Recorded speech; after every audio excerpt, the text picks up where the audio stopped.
இந்த சங்கீதம் 119 சங்கீதம் இருக்கிற சங்கீத புத்தகத்தில் பெரிய சங்கீதம் தான். இந்த சங்கீதக்காரனாகிய தாவீது அநேக காரியங்களை சொல்லும் பொழுது அதில் ஒரு காரியத்தை சொல்கிறாரு. கர்த்தருக்கு சொல்கிறோம், தேவனுக்கு மகிமை உண்டாகட்டும். 28ஆம் வசனத்தை வாசிக்கும் போது, சஞ்சலத்தால் என் ஆத்துமா கரைந்து போகிறது, ஒரு வசனத்தின்படி எடுத்து நிறுத்தோம். அதுக்கு மேல 27 வாசிமா, உமது கட்டளையின் வழியை எனக்கு உணர்த்தியவிடும், அப்பொழுது நான் அதிசயங்களை தியானிப்பேன். கர்த்தருக்கு சொல்கிற கண்பானவர்களே, இந்த வேதத்தை குறித்து நிறைய காரியங்கள் சொல்லப்பட்டிருக்கிறது. போன வாரம் நாம் பார்த்தோம். இப்படி வேதத்தில் உள்ள அதிசயங்கள் நான் பார்க்க முடியும், கண்களை திறக்கிறது. பொய் வழியை வெறுத்து மெய் வழியை நேசிக்கிறவங்களுக்கு வேதம் ரொம்ப புனிதமானது. 19ஆம் சங்கீதத்தில் கூட அவர் சொல்கிறார், சங்கீதக்காரன் சொல்லும்போது இப்படியா சொல்கிறாரு, உங்களுடைய வேதம் எப்படியா இருக்குது, குறைவற்றதும் ஆத்துமாவை உயிர்ப்பிக்கிறதுமாக இருக்கிறது. வாசிங்க அந்த வசனத்தை 19ஆம் சங்கீதத்தில் வாசிக்க, கடைசி வசனத்தை வாசிக்கும் போது, இல்லைப்பா 19ஆம் சங்கீதம்,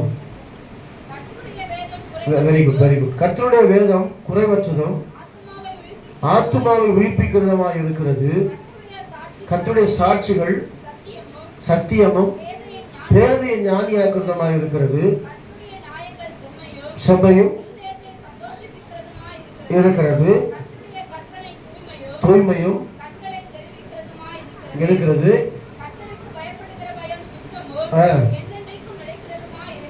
ஆமென்.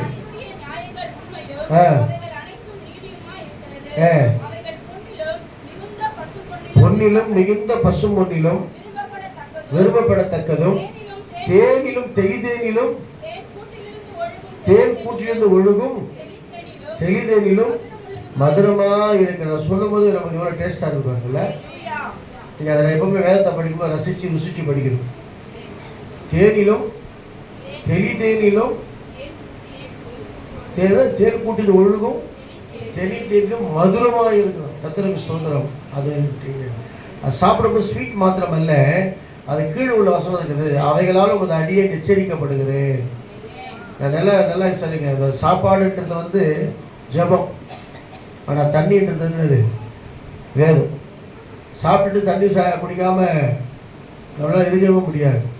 அப்போ ஒவ்வொரு மனுஷனும் ஒவ்வொரு நாளும் இந்த வேதத்தை எடுத்து வாசிக்கும் போது நாம் பாவங்களுக்கு விலகி காத்து கொள்ளும்படியாக ஒரு மெய் வழியை கர்த்தர் அறிவிக்கிறவராக இருக்கிறார். இந்த 19ஆம் சங்கீதத்தை அடிக்கடி வாசிக்கும் போது யோசிப்பேன். ரகசியமான பாவங்கள், துணிகரமான பாவங்கள், பிசாசு நம்மை தூண்டுகிற போது இந்த வேதம் நம்மை எச்சரிக்கிறதா இருக்கிறது. அதையா சொல்லுவோமா? கர்த்தர் நல்லவராக இருக்கிறார். அது மாத்திரமல்ல, இந்த 33ஆம் வசனத்தை 34ஆம் வசனத்தை வாசிக்கும் போது 119, உமது சாட்சிகள் இல்ல 33 கர்த்தாவே உமது பிரமாணங்களின் வழி எனக்கு போதியும், நான் அதை காத்துக் கொள்ளுவேன். எனக்கு உணர்வை தாரும், நான் உமது வேதத்தை பற்றிக் கொண்டு என் முழு இருதயத்தோடு. ஆமென். அல்லேலூயா சொல்லுவோமா? உணர்வு இல்லை. நல்லா கவனிங்க. கர்த்தருடைய ஆலயத்திற்கு போவோம் வாருங்கள் என்று சொல்லும்போது நான் மகிழ்ச்சியாக இருந்தேன்னு சொல்லி சங்கீதக்காரர் சொல்றார். 1000 நாளை பார்க்கிலும் ஒரு பிரகாரங்களில் செல்லும் ஒரு நாள் நல்லது. ஆகாமிய கூடாரங்களில் வாசமாக இருப்பதை நான் திரும்ப அடிக்கடி சொன்ன ஒரு காரியம். மெடிக்கல் லைனு இல்லை, கண்டிப்பாக நம்ம வேலைக்கு போய் தான் ஆகணுன்ற ஒரு சூழ்நிலை. காலையில் எனக்கு வேலை வச்சுட்டாங்க, நான் போய் தான் ஆகணுன்ற ஒரு கட்டாயம் இருந்தால் நம்ம போகலாம். ஆனால் அதே நேரத்தில் வேறு காரியங்களுக்கு, கர்த்தருடைய காரியங்களுக்கு விட்டு விலகி நாம் நடக்கும் பொழுதுதான் வேதம் சொல்லுகிறது, உணர்வில்லாத இருதயம் இருளடைந்து தான். ஒரு உணர்வு இல்லை. ஞாயிற்றுக்கிழமைனா காலையில் நம்ம தேவ சமூகத்துக்கு போகணும், கர்த்தரை ஆராதிக்கணும், கர்த்தருடைய வார்த்தையை கேட்கணும் தேவ சமூகத்தில்.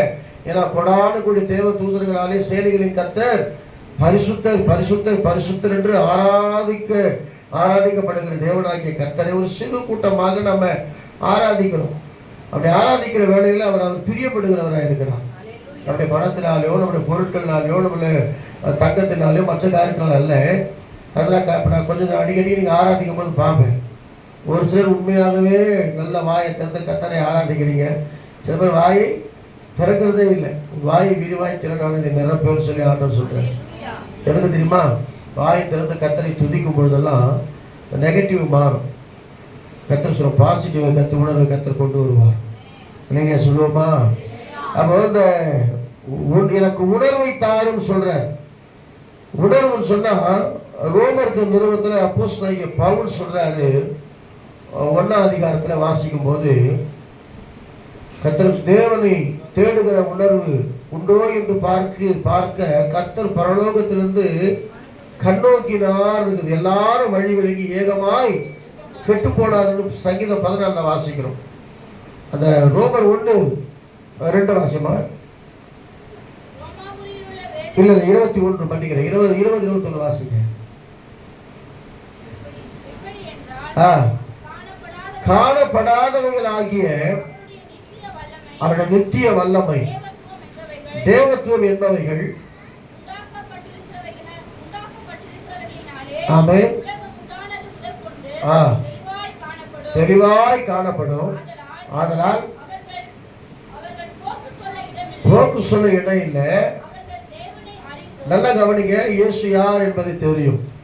அழகிய சொல்லுவோமா? அவர் கண்ணீரை துடைக்கிறவர், பாவங்களை மன்னிக்கிறவர், அற்புதங்களை செய்கிறவர், அதிசயங்களை செய்கிறவர், நம்முடைய வாழ்க்கையில் பெரிய விடுதலை கொடுக்கிறவர், சமாதானத்தை கொடுக்கிறவர், சந்தோஷத்தை கொடுக்கிறவர்.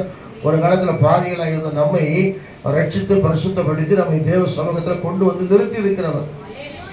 தேவனை அறிந்தும் தேவன் என்று மகிமைப்படுத்தாமலும் ஸ்தோத்திரியாமலும் இருந்து அவர் சிந்தனைகளினாலே வீரரானார்கள். அப்படின்னா என்னன்னா, கர்த்தரை துதிக்க மனசு இல்லை. ஒருவேளை அற்புதம் செஞ்சாதான் துதிப்போம் சொல்லி அல்ல. பலவீனம் வந்தாலும் போராட்டம் வந்தாலும் கர்த்தருக்கு ஸ்தோத்திரம், ஆண்டவரை துதிக்கிற தேவ பிள்ளைகளை தான் அவர் அதிகமாய் விரும்புகிறவராய் இருக்கிறார். அவர் துதிகள் மத்தியில வாசம் பண்ணுகிற தேவன், அவர் துதியிலே பிரியப்படுகிற தேவன், அவர் துதிக்கு பாத்திரராய் இருக்கிறவர். அவருக்கு அதுதான் அப்படித்தான் திருப்திப்படுத்த முடியும். அப்போஸ்தலனாகிய பவுலும் சீலாவும் கட்டப்பட்ட நிலைமையிலே கர்த்தரை துதித்தார்கள்ன்றாங்க. சும்மா கட்டப்படல. அவங்க இயேசு கிறிஸ்துவை பற்றி வெளியே சொன்னதுனால கை கால்கள்லாம் சரி தொழுமரத்தில் கட்டி சரியான அடி அடித்து வேதனைப்படுத்துகிற வேலையில கூட அந்த துதிக்கிற நேரம் வந்த பிறகு கர்த்தரை துதித்து பாட துவங்கினால தான் அவர்கள் கட்டுகளை மாத்திரமல்ல, அந்த சிறைச்சாலை தலைவனுடைய அங்கே இருக்கிற எல்லாருடைய கட்டுகளை கர்த்தர் அவிழ்த்தார். அன்றைக்கு அநேகர் ஞானஸ்நானம் விடுபடியாக கர்த்தர் கிருபை செஞ்சார். வேத ஈஸியாக வாசிட்டு போயிடுவோம். அவர் துதித்தார்கள், கட்டுகளை அவிழ்த்தார். துதித்தார்கள், ஒருவருக்கு ஒரு விட்டுண்டு மடிந்து போனார்கள், ஈஸியாக சொல்லுவோம். ஆனால் எந்த சூழ்நிலையில கர்த்தரை துதித்தாங்க நான் பார்க்கணும். அதுதான் முக்கியம். நம்ம சந்தோஷமா இருக்கும்போது கர்த்தரை துதிப்போம். நம்ம கையில பாக்கெட்டில் பணம் இருக்கும்போது கர்த்தரை துதிப்போம். ஒருவேளை நேரத்தில் வந்து நம்ம தேவ சமூகத்தில் அப்படி அது இல்லை துதி. எந்த காலத்தில் எந்த நேரத்தில் நன்றியோடு அவர் துதிக்கணும். எக்காலத்திலும் ஸ்தோத்தரிப்பை நம்ம துதி எப்போதும். ஆமா, எந்த நேரத்திலும் சரி ஆண்டவரை பிரைஸ் பண்ணிக்கினே இருந்தா உன் வாழ்க்கையில் தேவன் அற்புதம். பாருங்க, உணர்வு இல்லாத இருந்தது என்ன ஆயிடுமா? ஆமா, நாளுக்கு நாள் கர்த்தரை துதிக்காம நீ போயிட்டேன்னா உனக்குள்ள இருக்கிற வெளிச்சம் மாறி இருள் வந்துடும். உள்ள விசுவாசம் ஈஸியா வந்துடும். கர்த்தரை துதிக்க முடியாது. அப்புறம் தேவ பிரசனம் விட்டு விலகும். அப்புறம் கொஞ்சம் கொஞ்சமா போய் பின்மாற்றத்தில் போய் நம்மளோட வாழ்க்கை வித்தியாசம் அநேகர் அப்படிதான் போய் கொண்டிருக்கிறாங்க. அதான் ஏசாயா புஸ்தகத்துல நீங்க 58 அதிகாரத்துல கடைசி வசனத்தை பார்க்கலாம். பரிசுத்த ஓய்வு நாளை நீ அசட்டை பண்ணாதபடிக்கு உன் கால்களை விலக்கி உன் சொந்த பேச்சை பேசாமல் இருந்து என்ன செய்யணுமா? தேவனை மகிமைப்படுத்தும் பொழுது பூமி உயர்ந்த இடங்களில் உள்ள ஏறிக்க பண்ணி உன்னுடைய தகப்பனாகிய யாக்கோபுடைய சுதந்திரத்தினாலே நான் உன்னை போஷிப்பேன். கர்த்தருடைய வாய் இதை சொல்லிற்று. இல்லையா? நான் சொல்ல, கர்த்தரே சொல்றேன். பரிசுத்த ஓய்வு நாள் ஆகிய அந்த நாளை பயபக்தியின் நாள் என்று எண்ணணும். நம்ம அதை சில பேர் பார்க்கறதே இல்லை. சண்டே தானே, பரவாயில்ல, என்ன இப்போ ஆயிடுச்சு, ஒரு வாரம் போகலாம், உயிரா போயிடும். கர்த்தருக்கு ஸ்தோத்திரம். அல்லேலூயா. ஒரு உணர்வு நமக்கு இன்னைக்கு வேணும். உணர்வுள்ள இந்த தாங்க ஆண்டவரே, எனக்கு உணர்வு தாங்க ஆண்டவரே. இப்போ நான் சில நேரத்தில் உணர்வே இல்லாமல் இருக்கிறோம். பாவம் செய்யும் போது நமக்கு உணர்வு இல்லை. தேவனை வேதனைப்படுத்தும் போது நமக்கு உணர்வு இல்லாமல் இருக்கிறோம். ஆனால் சங்கீதக்காரன் சொல்றான், உணர்வை தாரும் என்று சொல்லுகிறான். நல்ல சொல்லுவோமா?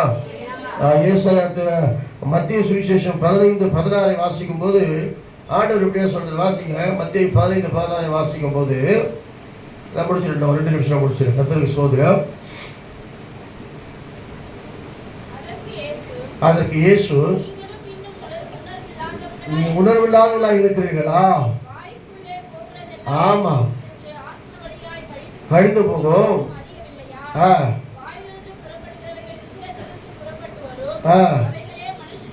மனுஷனை தீட்டுப்படுத்தும். எப்படியெனில் இருதயத்திலிருந்து பொல்லாத சிந்தனைகளும், கொலைபாதகங்களும், விபச்சாரங்களும், வேசித்தனங்களும் ஆமா புறப்பட்டு வரும். ஆமா, நம்ம தொடர்ந்துல தீட்டு இல்லை, உள்ளத்துல நம்ம வைத்துக் கொண்டு இப்படி எல்லாம் பண்ணும் பொழுது தீட்டா மாறுது.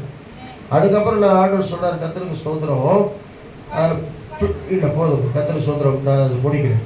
பிலிப்பியர் 1ஆம் அதிகாரம் 9ஆம் வசனத்தை மாத்திரம் வாசிங்க. கர்த்தருக்கு ஸ்தோத்திரம்.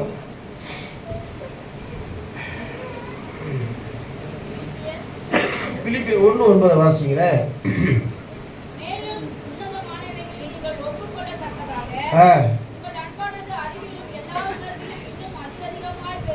பெருகவும்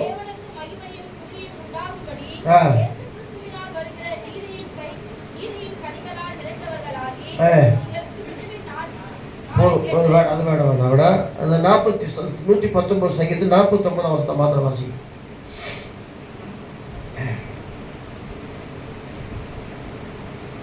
49ஆம் வசனம் 119 49.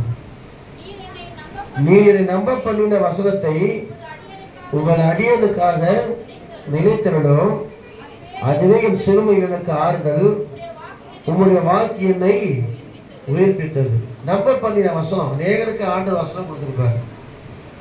ரட்சிக்கப்பட்ட பூசலையோ இல்லை இந்த வருஷ வாக்கு தத்துவத்திலையோ சில காலங்கள் ஆண்டவர் சில வசனத்தில் கொடுத்துருப்பார். எப்போ பார்த்தாலும் நான் சில பேர் பார்ப்பேன், எந்த வசனம் அவங்களுக்குள்ள அதிகமாக ஜெபிக்கும் போது அந்த வசனம் சொல்லுவாங்க.